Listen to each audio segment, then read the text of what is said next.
All right, so let's talk about moles. So now we're moving on to a little bit of more math here. What is a mole? A mole of anything is 6.022 times 10 to the 23rd of anything. So I'm just going to say particles. There. All right, now, molar mass, that means the mass in grams of this many particles. We find this by using the periodic table.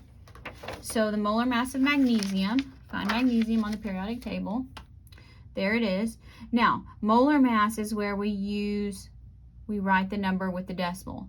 And I'm in the habit of using 2 decimal places, so I'm going to write 24.31. 24.31. Now, it is not just a number, this is a measurement, so we put grams per mole. It's not an answer if it doesn't have units. Okay, U, we need to find U on the periodic table.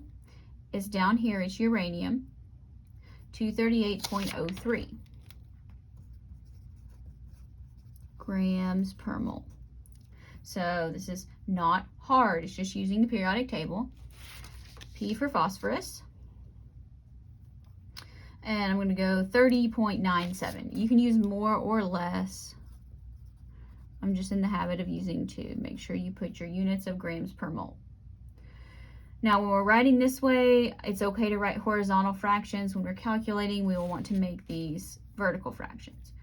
Xe is xenon. There it is, 131.29. All right, so now let's try one.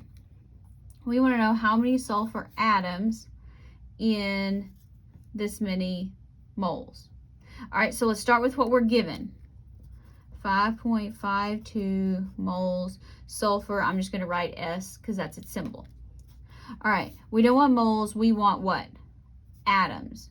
Do we have a way to get from moles to atoms?